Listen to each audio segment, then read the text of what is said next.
Welcome to Medicine and Health with Dr. Paul Anderson. This is a show about opening up the often mysterious world of how doctors think. The goal? To empower the listener to gain access to the best health care possible.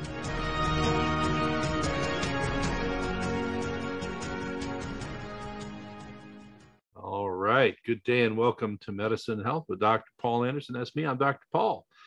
And today we're doing a two-parter here, all in one. We have some quick updates, but what we really want to talk about today is so you or family member or everybody has COVID, what do you do now?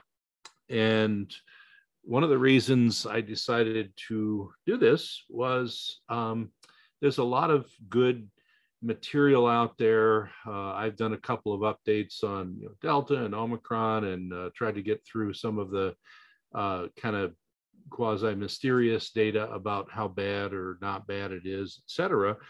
But the events of the last couple of weeks have showed me that what we have been saying, and by we I mean myself and people with certainly a lot bigger reach in the scientific community who have podcasts or updates or whatever on YouTube or radio, etc., is coming true, and that is that Omicron spreads very quickly, even though in most people it's a very low-level disease, which is great. So you're going to get sick, but you get some real good immunity from it, and both the vaccinated and the unvaccinated are getting sick. So it's like a booster, so there's a lot of quote unquote good.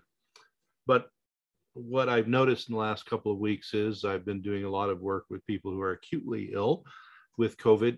And because this is unlikely to send most people to the hospital, most people now are interested in, well, what in the world do we do about it now that we're treating this at home?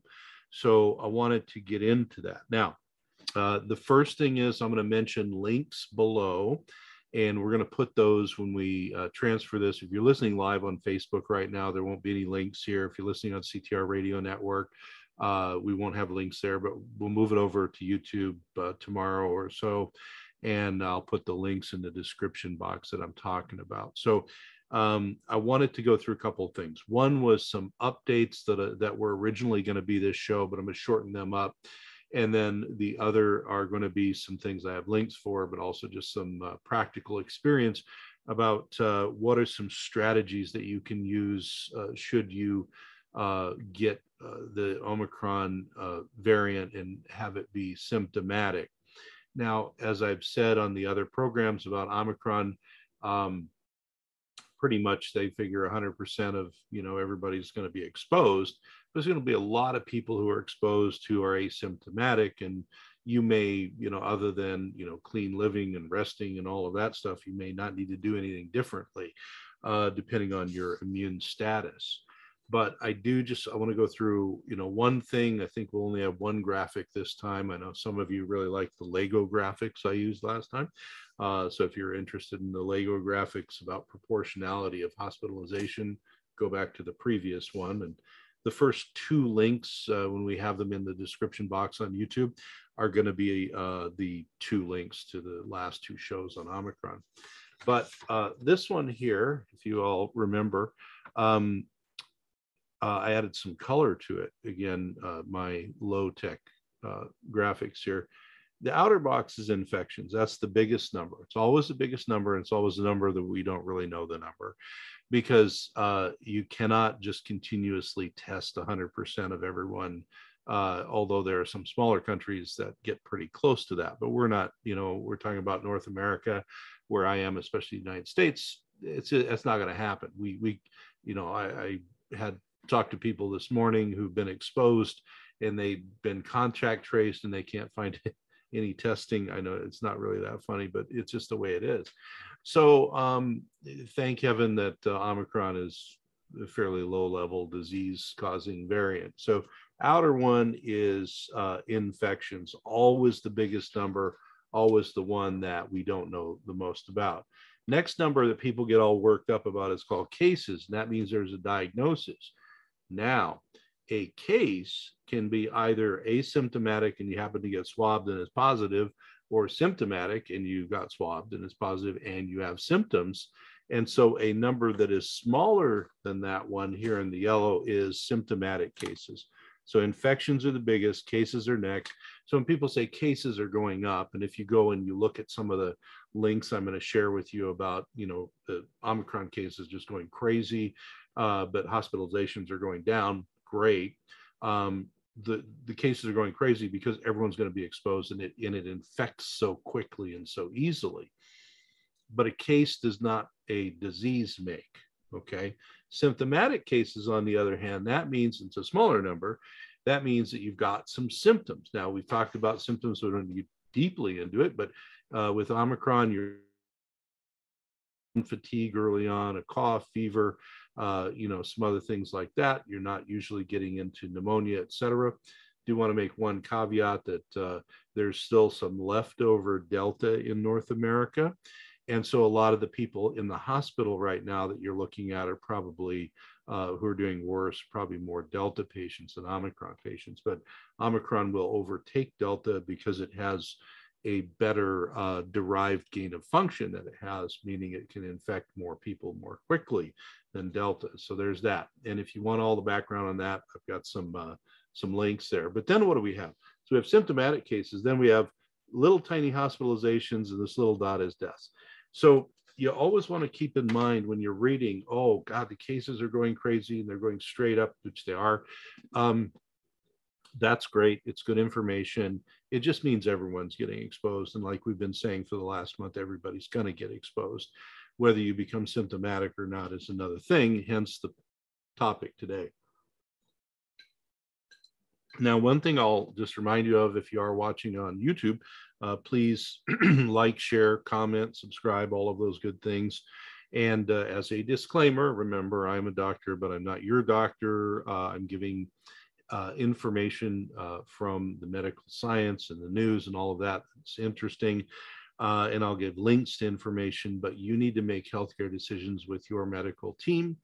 And as with all things, if your medical team doesn't, want to do any of the things you're talking about, you can always get a second opinion, but don't just take talking heads on YouTube or TV or the radio at face value for anything. Most of us will tell you, do your own checking, do your own work with your own healthcare providers. I'm just telling you what's going on from my perspective. Now, the first part of this program, I want to do a really brief update. And instead of doing the whole program about these things, as they were really curious and interesting to me, and I think interesting to other folks, I'm just going to leave you some links to some trusted sources that some are video, some are reading, that you can go through. But when you get to the YouTube and you look down into the description box, the updates I wanted to talk to you about, first, the first two YouTube links are going to be the Omicron updates that I did, which nothing's really changed from those. And the ones that I did, 3 or 4 weeks ago, still pretty right on with our predictions there. The next is a YouTube by a scientist in the United Kingdom. So remember, Southern Africa first, and then the UK and Scandinavia next, and Europe are experiencing it now, and then North America kind of lagging behind there in this worldwide spread of Omicron. So we look to Southern Africa and UK and Scandinavia and the rest of Europe to see kind of what's going on. So the first one, it's labeled "Most Omicron hospitalizations are incidental." And what that means is, I believe now the stats are up around 80% of people in the hospital with quote unquote Omicron are not there for Omicron. They're for some other disease that they had. And because they swab everybody when they go to the hospital, these people didn't even know that they had Omicron. They're just positive for it, but they're there for some other disease, 80% in some cases. So that means that the symptomatic nature of people needing to go to the hospital is quite low. And so that's a good one. But that 20-minute video that I put a link to there, from a European scientist, goes into the data in great depth and goes into signs, symptoms, dangers, all of those sorts of things. Another one that I put a link in from the United States is a White House update, I believe, from just a couple of days ago. that the cases are soaring, like we've said. 100% of people are going to be exposed probably in North America and everywhere else in the world, but deaths are on the decline because Delta is getting pushed out. People in the hospital are not getting sick and not dying at the same rate. In fact, the rate is minuscule. Even if you go into the hospital, because it's more upper respiratory, like many coronaviruses are, your chances of coming through it are quite high. The next one is just, this is going to be like a political ping pong thing. So I just put the link in. It's to a Politico article about the CDC defending their altered guidance on Omicron and stay-at-home mandates or not, or whatever is going on. And a lot of those were because they don't want the economy to shut down. A lot of what you hear is, oh, my hospital is overwhelmed right now, is really because of two things. One is, we let go of a lot of hospital people who didn't get vaccinated, but then the other one is if you get exposed, you have to quarantine. So they're sort of shortening up the isolation times and quarantines. That's only if you want to look at that. That's as I said, it's going to be a big political football. It goes back and forth all over. And then the next one, which I want to talk a lot about today, but I'm going to move on to treatment really. But this is some really interesting information from a scientist who is in drug development, like myself. His primary job is in the world of oncology and oncology drug development. Very interesting to listen to. But he's talking about recent research that came out about myocarditis, so the inflammation of the heart muscle, and immunization versus wild infection. And up until now, we've been thinking, and a lot of people have been saying, well, it's worse with wild infection. This data is showing essentially in some groups of people where the myocarditis is more common, it's actually more common in immunization caused as opposed to infection caused. Now, it's a lot deeper topic and subject. He does a great job, and you can go to the Myocarditis Update, click on that link, and he does an awesome job talking about it, so I don't need to do that. And then the final one was a paper I put in that I think we might have talked about before, from the New England Journal of Medicine, and this one is about prior infection and future immunity. And so one of the more common questions that we get is, well, if I had COVID before, will I carry that immunity? And there's been some speculative reporting that a lot of people latched onto as hardcore science that said, your natural immunity wanes. Well, we've been through this, and I'll put a link way down below in the links in the others ran links about that's sometimes going off B cell or antibody immunity, but they ignore half of the immune system, which is T cell immunity, which stays rather robust if you've had the infection. So more information in that paper, which does show that if you've been infected, you have fairly robust immunity actually. And then if you go to the B and T cell updates that I've done, you can see why that probably is. So this all, again, going to, you're starting to see countries and political systems starting to say, look, we're going to get as many people immunized as possible, but we know that immunized folks can still spread the disease. They still get the disease. In fact, in that one, Danish study I showed last time, double and triple vaccinated people were 80% or something of the infected people. So it's not like it covers you on the front end. It probably does help you on the downstream end if you have to go to the hospital. It keeps you from maybe worse disease, but there's a lot of reasons for that, and those are in the links there too. So what I really wanted to do, though, so that was that sort of quick update. That was going to be its own show, but I just put the links in. You're interested in any of those topics, go in the description box after you like, share, and subscribe on the YouTube, and take a look at the links if any of that interests you. And again, there's two scientists who are very, very good at what they do. They're very level-headed. They're very reasonable in their approach to the science, and they present things very, very well, much better than I could do probably on some of those topics. So you can go look those guys up. They also have much larger followings than I do. All right. So what in the world do we do when we have COVID? Now, on the description, I think it says something like, what should early treatment look like? Now, early treatment is something that has become, again, another one of these sort of like political football things that's gone back and forth. And, you know, to be completely straight up about early treatment, a lot of early treatment, especially before the vaccine, was squashed down because they didn't want people thinking they could treat it instead of getting vaccinated. And at least in North America,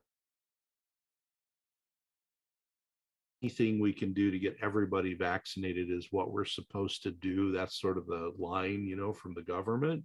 So you see things like Dr. Fauci saying, well, we should make, you know, domestic air travel, you have to have vaccination card to do domestic. Now, that's not a rule. That's just his opinion.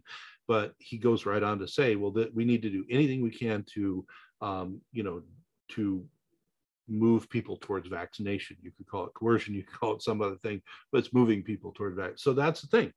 And the way that they look at this from the point of view of public health is, because our goal is vaccination, we don't want to focus on early treatment. Now, there's a lot of really famous intensive care doctors and people working in hospitals who do early treatment, and they do a lot of that. I've done a lot of it, and I'm not one of those famous people, but I've done a fair amount. A lot of people doing early treatment, but we've had to kind of keep it, you know, under wraps, so to speak, because early treatment was interpreted as you're promoting vaccine hesitancy. And, you know, and I've had people, you know, accuse me that online and all this stuff, and that's not the point. The point is just sharing information, and you know, people are going to get vaccinated or they're not going to get vaccinated, probably no matter what anybody tells them at this point. Early on, maybe it was different. But we're at a point where we really should talk about early treatment, because when you now have this overwhelming surge of something like Omicron, that a lot of people will be asymptomatic with it.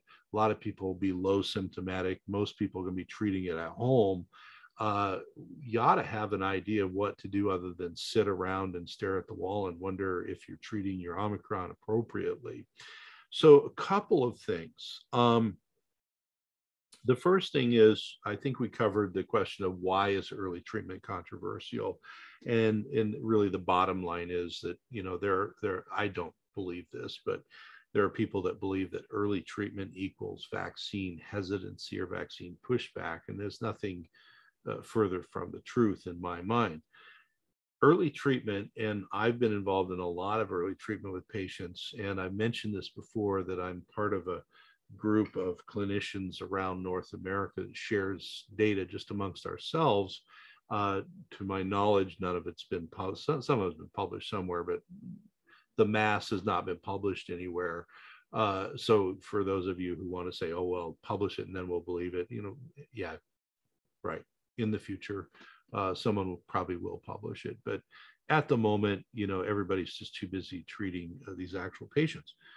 But one of the things I think I put in the description was, well, what is over 2,000 patient cases at this point? Now, these are not my cases. Some of them are, but these are some coalition members who do early treatment. And some of the early treatment is very similar. Some of it is very diverse. But what do we see with it? Well, one of the things, and I'll start to describe then some early treatment and the varieties of early treatment. One of the things that we're seeing, and this is, you know, at this point, over 2,000 patients, it's probably going close to 3,000. And I've got a colleague and a friend who has a large clinic who's done, you know, a few hundred more, and they're going to start sharing as well. What we're seeing, and this is even with the original and alpha, beta, delta variants, et cetera, so not just Omicron, We're seeing very low hospitalization rates with early treatment, which is great, even in people with comorbidities. So that's number one. That's a real silver lining there. We're seeing very low amounts of post-COVID illness. And right now, rightly so, post-COVID illness and organ damage are two things that people are saying, well, Omicron may not be bad or kill you here, but you're all going to get post-COVID, you're all going to get organ damage. Well, what we're seeing with this mass of a few thousand patients is if you're treated early appropriately, you do not develop a lot of the organ damage and you do not develop a high propensity towards post-COVID illness. Some people get it. That's a whole other thing, and I've done programs on that. But with earlier treatment, you don't tend to get those things going on. So, again, why not do it? Okay. And at this point, a lot of the people, and if you're looking at, well, early treatment leads to vaccine hesitancy, a lot of the people that we're treating now with early treatment are already vaccinated. So they're sick, they're already vaccinated. We have to treat. So there's no hesitancy there. They're already, are vaccinated. So you got all that going on. And the other thing with these, few thousand patients is that, not only is the hospitalization super low, but the death rate is extremely low. Early on it was 0. There might have been, 1 or 2 people have passed away, and we don't want anyone to pass away. But if you look at the overall numbers of just sitting around and waiting for COVID to happen to you, early treatment seems like probably a good idea. So a couple of things to consider in the last, probably the last week, I think. By the way, I always do this. It's December 30th, 2021. Any data I share is current as of December 30th, 2021. Anything that happens after this moment, I cannot predict. So if some new thing happens or whatever, I'll have to update you on that later. But December 30th, 2021 is what we're talking about today. So I believe in the last week, I've had a couple of experiences with this big Omicron surge of symptomatic groups where an entire family has become ill. And so now don't write in and ask me to do this because I would not be able to because I'm not your doctor, but I've made some more house calls with COVID probably than anything in a long time, where you go and you sort of, interact with an entire family. And so what I'm seeing now with Omicron and where, an entire family pretty much becomes symptomatic, there's kind of a couple of levels of intervention that you do for home care. Now, a lot of the home care intervention that I work with, and certainly these other clinics that are seeing a lot more patients than myself, are instructions that I'm going to give you some examples of things that you can just do at home that will be helpful with something like this. And so there's sort of a 3-tiered setting that I look at with home care.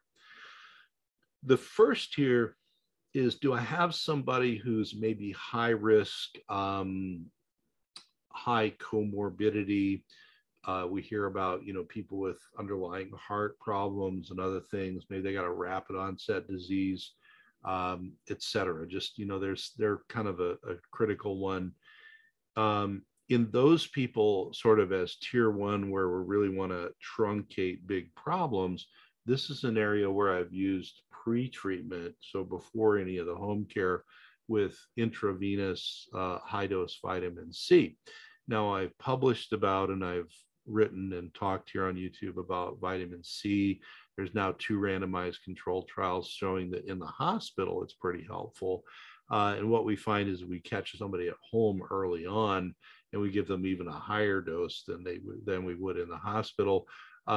We can sometimes really shorten up the early disease course. And what happens is, as the science shows, and you go back to my vitamin C videos, you can look at that. One of the big things that the IV vitamin C does is it cuts down the IL-6, which cuts down a lot of the downstream organ damage, cytokines, and things of that nature. So if again, we got a critical case, we're more likely to try and get the person with a first strike with IV vitamin C. Now, if they're lingering, we also do that as well, but that's sort of one on its own tier. The next thing are hygienic and nutrient things that most people can pull off from home. And I want to go through those. And then the third tier is at-home medication strategies that can be used while you are, at home on your own or with your family fighting, with COVID, to try and again make you weather it well, not develop a lot of comorbidity, co-infection, and decrease the amount of post-COVID syndrome, but also post-COVID organ issues.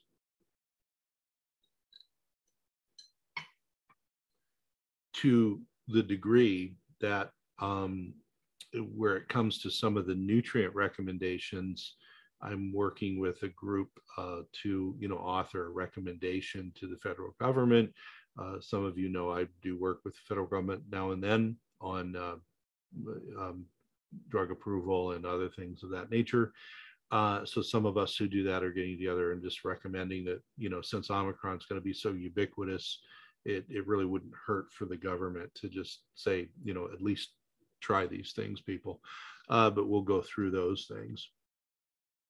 Now, I wanted to go through, and there will be in the second part of the description on YouTube when we're there. Again, YouTube, please like, share, subscribe, comment, do all those good things. But there'll be some representative links to science there about these different things I'm going to talk about. Now, will the representative link cover everything? No. And I had someone comment, I don't know, a few months ago about, oh, well, you listed this one paper and its conclusions don't match what you said on it, so stop lying or something like that. Well, come on. I'm not going to list 45 papers about one thing. I try and find one that kind of gives you the flavor for it. And then you can look at the references below and you can read all of them if you want to. And what was funny is this comment was about an area around co-infection where, yeah, I put a paper up that wasn't, it was a great paper. It was the authors weren't, they were sort of on the fence about how bad it is. But there's at least, 15 or 20 other really high quality papers that prove, beyond any doubt in my clinical experience with it, co-infections are a big problem with COVID patients. So, whatever, you can say whatever you want, I guess, on the internet. So we'll go here kind of in order, and hygienic and nutrient things go from the things we have to do, eating, drinking, sleeping, all of that stuff, and then verge into supplemental things that we might do on top of it. So let's start out with the things that we have to do, or we hope we're doing.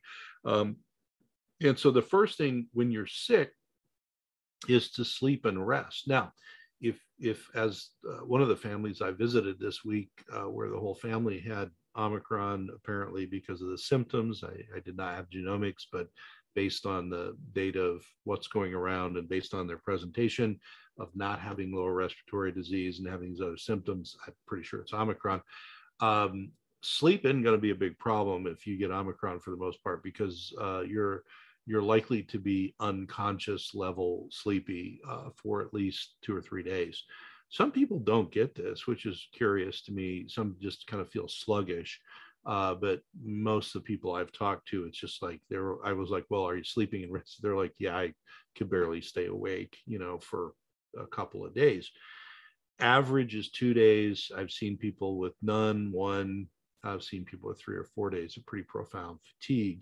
So sleep and rest. And the bottom line with that is if your body is asking you to sleep and rest, it is trying to shut down, because when you sleep, and this paper that I linked about sleep and the immune system kind of goes into this, when you sleep, your immune system does a lot of resetting.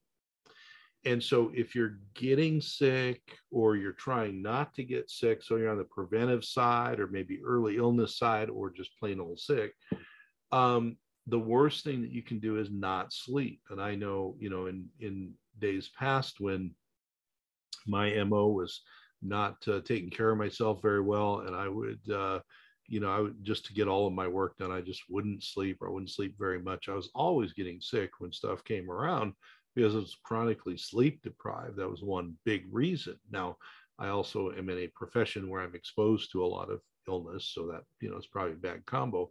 But sleep is extremely important. Now, Omicron kind of does this thing where it takes the option away from you because you're so fatigued that you probably will sleep no matter what. But sleep and rest. If your body is asking you to rest and nap and whatever, you need to just unplug and shut off. Now, one of the things that slows this down and can be a real problem for long-term, immunity and healing and stuff is we have a lot of great over-the-counter drugs on the market, and some prescription drugs on the market, certainly, that allow us to not feel symptoms when we are sick. Now, that's always a balancing act. So if you need something for pain, don't be in pain. Take whatever you need. And there's lots of options there, both in the natural realm and in the pharmaceutical realm and all that.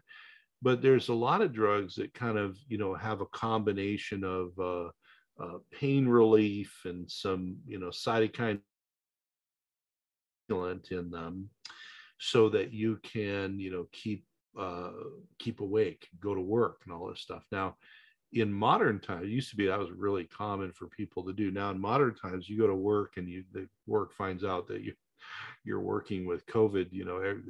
There's a lot that's going to hit the fan after that, because your work, certainly your people at work don't want you spreading your COVID around just because you took some daytime cold medicine or something like that.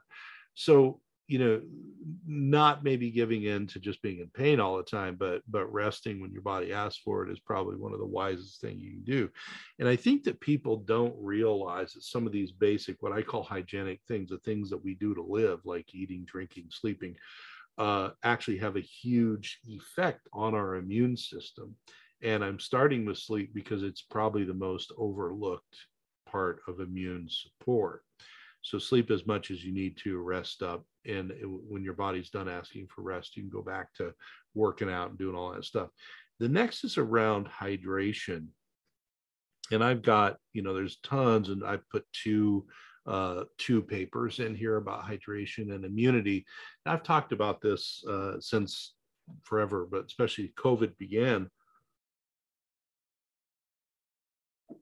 And that one of the big things about hydration is, if we're looking at this virus that comes in through the respiratory system, or bacteria, or anything else, as we'll talk about, the more dehydrated your mucous membranes are, the less immunoglobulin A is hanging out in there, and the less it can trap the virus. So the last thing you want to be is dehydrated.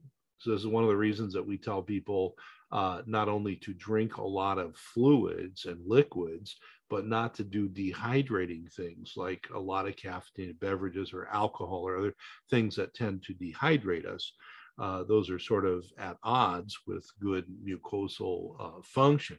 So hydration and sleep, like because legitimately, I've heard people say, well, not everybody, can afford like all these supplements, or they can't do whatever. Great. But we all do have to sleep. We all have the ability to sleep, hopefully. We all have to hydrate. We should have a source of water somewhere near where we live, at least certainly in North America. And you can do those two things, and you're going to have to do them anyway. You're going to die. So sleeping and hydrating is very important. Now, the next thing, and to a degree, I'm kind of going in an order here, but the next thing sort of divides up into a couple of sides: eating and then nutrient supplementation. So it's all nutrition, but it's really two different things. So again, if we're going with pretty much you have to eat or you're going to die eventually, you got to hydrate, you got to sleep.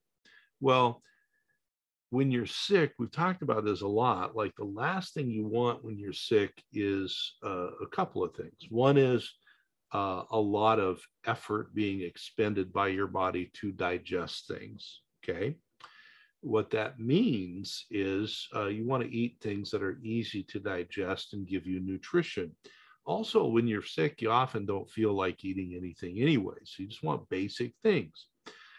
This is why your mom or your grandma or some other, kind person when you're a kid and you're sick, would probably be on getting you to, sip some water and stuff, try and have like soup or something of that nature. The reasons that soup can be good, we all know that, there's research like chicken soup actually has some anti-infective and immune properties, but the reasons that soup can be good, and especially what we know now with, augmenting the nutrient status of soup, like with bone broth and other stuff, you can get a lot of nutrients. It's liquid. It's fairly easy to go down. And even if you go back to, over 100 years ago, there were recipes that doctors had. There was this doctor named Dr. Beeler, long 100 plus years ago. And he had a thing he would give his patients called Beeler's broth, which basically was just a soup. And then he would add, some high value vegetable nutrients that were just cooked down. Now we might make like a smoothie or a blended soup or something. He just had this way of cooking it down like that. But bottom line is it's easy to get down, it's easy to digest and all that stuff. The next thing is, though, that the last thing you want beyond a heavy meal when you're sick is you want high nutrients and low junk. So you don't want a lot of insulinogenic foods. You don't want foods that stimulate a lot of sugar and insulin activity. So when we're sick, often we do crave comfort food, and a lot of comfort food is sugary. And what I'd recommend early on, certainly in an illness, sleep, hydrate, do things like soups and soft foods and stuff like that, and just have like as little sugar at all as possible. Okay. The reason being that the more you're working on processing sugar in your body, the more your insulin spikes, the more muted your immune function actually goes. So when it comes to diet, the hygienic part you're going to have to eat anyway is keep it soft and easy to digest and high nutrient value. If you have available to you, whether you make it yourself or you buy it off the shelf or whatever, like bone broth, or really good quality broth, those are real good because they bring a lot of other nutrients along. You can also just, you can make your own things, or someone, if you have a non-sick family member, they can do that for you. But keep it easy, keep it with, a lot of nutrients from the plants and some protein sources. And also, soup is somewhat hydrating too. Now, on the supplement side of food, that means that beyond eating light, easy, hydrated, high nutrient value food, we can add supplements on top of it. And I want to go through the top supplements, and I'll have a link to a newsletter I wrote about supplements and early COVID and all that stuff. But before I get there, I just want to make one point, and this actually was underscored by a colleague of mine who very early in 2020 developed COVID, and she's over 70, relatively healthy, but also was over 70, and it was early on. We didn't know how COVID was going to go. And she had 2 pretty sick weeks. Remember, this is early when COVID was hitting people with the pneumonia and everything. Never had to go to the hospital. She did, of course, sleep, rest, hydrate, did all of the supplements. But one of the things that she did, because she had available at home, was to sauna. And I put in a link about heat. And there are many, many, many links and research papers about heat and the immune system. But kind of like hydration, it gets overlooked. Now, obviously, don't start saunaing if you're not used to it, or if you have underlying heart conditions or other things, without getting cleared by your doctor. But if you're used to doing sauna like she was, she just started to, she couldn't leave her house anyway. She had COVID.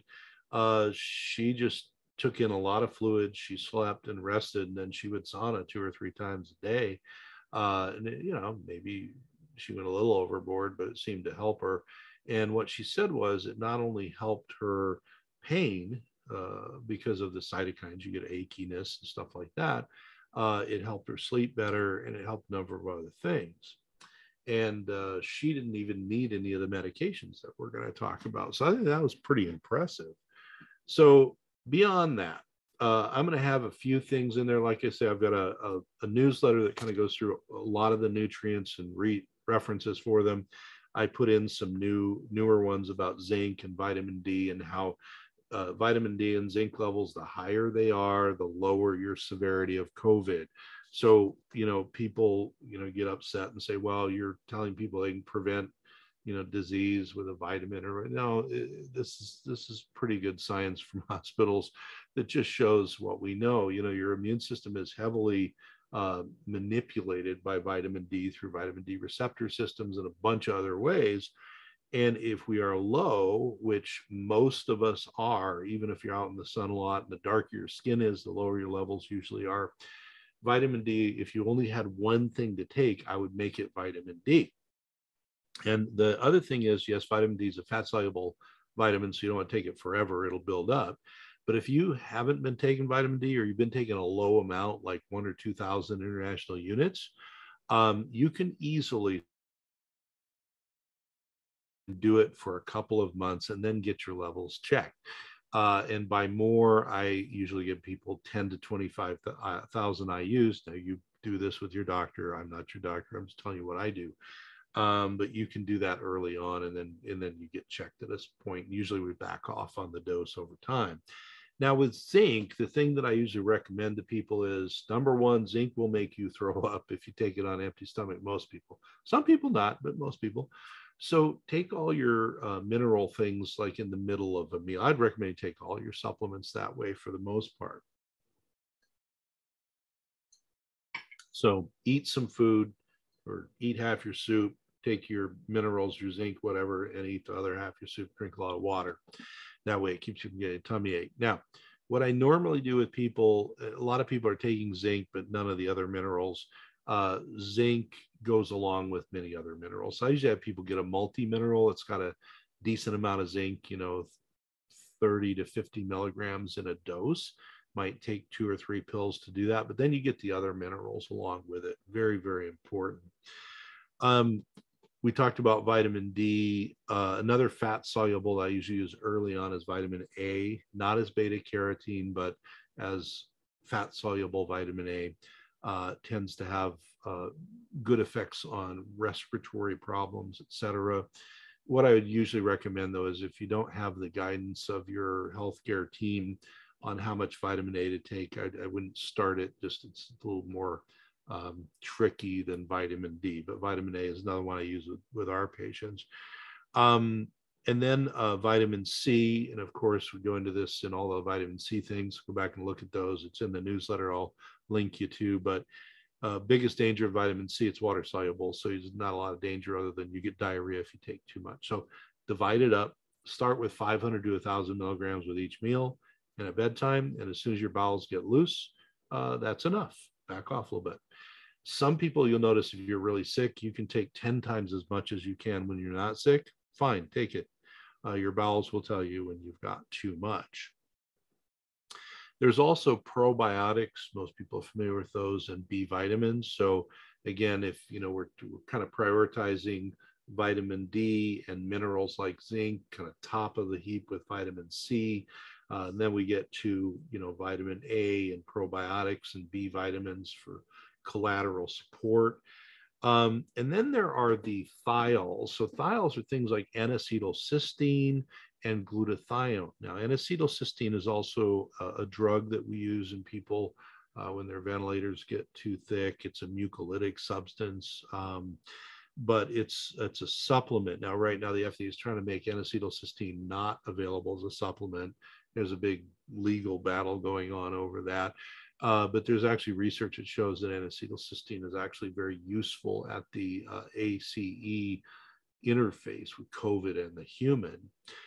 So if you can find NAC, great. If you can't, it's water soluble too. If you can't, you can find glutathione these days. And NAC also is a part of glutathione. So if you can't get NAC, you can use glutathione. Glutathione, again, I've done this other more in-depth things about glutathione. And so NAC or glutathione. There's also, one of the contributors in our early treatment group, they do a lot of botanical, so plant medicine and homeopathy and other things like that. Those are very specialized, so I don't tend to talk about them because you need a practitioner who does those things. But there's a lot of options in there. If you have a healthcare practitioner on your team who works in either of those areas, please avail yourself of them.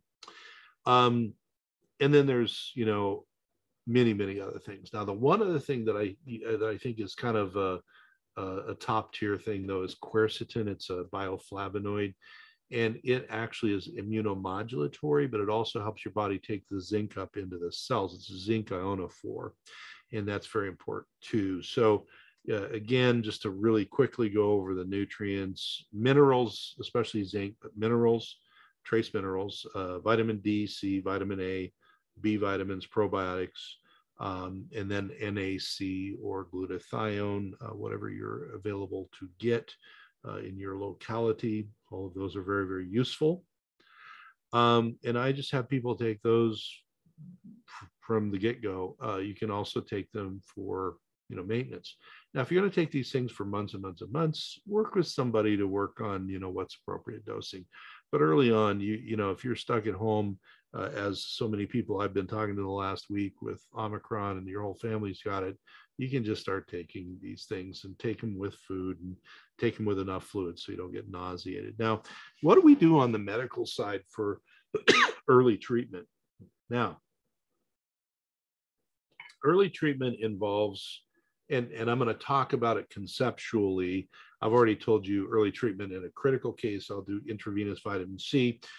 In a hospital case, if they will allow it through their formulary, we'll recommend continuous IV vitamin C, as I published about in that paper. Sometimes they do, sometimes they don't. It's a small number of hospitals in the US doing it, but a few are. More in other countries, we're able to pull that off. But at home, what do we do? So what did I take in the home delivery for these folks? You want multifactorial drugs if you're going to go to a drug layer. And with the drug layer, we have things that have triple, quadruple purpose, like doxycycline. It's antiviral. It's antiviral actually against COVID. It's an antibacterial, antibiotic, but it's also immunomodulatory. So we use that, or azithromycin, a macrolide, because they also cover some of the hanger-on or the co-infection bacteria that get in your lungs. So why not do dual, triple effect? I also give people an antifungal drug. There's a few options there, but that's because there's so many fungus that will pile on when you have COVID, especially in your lungs. So there's an antibiotic multifunctional like doxy or azithromycin, antifungal drugs that we use. And then there's the drugs that I can't say their name, or, they'll deplatform, but some of them start with an I, some start with an H, some start with an A or an M, depending on where you are in the world and what you're able to get. And we use those drugs because they will provide collateral comorbidity, lower the amount of co-infections. They are also, some of them, zinc ionophores. They are all immunomodulatory. And in our experience, if you add those in with the things like the doxycycline or azithromycin and the antifungals, on top of all the goodies that you're doing, you get a lot better long-term outcome. You truncate the disease. And as I said earlier, you have less organ damage, you have less hospitalization, much less death, and less post-COVID. Earlier you do all this stuff, the less all those other bad things. Now, can they still happen? Sure. But based on our few thousand people that we're watching over time, the numbers are very small who are transitioning over to organ problems post-COVID and hospitalization, certainly over to death. Now, when we talk about these medical things, and as I said, there's some things that, like, I just can't talk about the names of some of those drugs that we use because it's just too politically dicey right now. but you can probably read between the lines and figure out what we're talking about there. And I've talked about on other programs, there's certainly there's the monoclonal antibodies you can get through your hospital. We've got some new oral COVID pills, and we got some other stuff coming out. But just, for when I show up at the house, the whole family's sick, or, when I'm working on the phone with a family and they're all pretty sick, we do all of those things. We do the diet and nutrient stuff. We do the supplement stuff, and then we do the medication strategy. And then if we need to add things on, or if the person needs to go to the hospital, sure, they go to the hospital. But our goal is to keep them out and to keep them from getting all of the post-COVID junk that goes on, which so far is working out pretty well. But what's also working out is our time. Our time is now over pretty much for this program. I'm Dr. Paul Anderson with Medicine Health with Dr. Paul Anderson, and we also are going to put this over on YouTube. And so all these links I've been telling you about will be down below in the description box. Please follow Contact Talk Radio. That's who you're watching right now. Follow us on Facebook and on the website. On YouTube, please like, share, subscribe, make comments. All of that really helps the platform out. All right, well, I'm out of time. It's Dr. Paul. I hope this has been helpful, and I will see you all on YouTube or the radio or somewhere next week. Thank you. You've been listening to Medicine and Health with your host, Dr. Paul Anderson. Visit the clinic website at www.amsa1.com or call the clinic at 206-629-2186.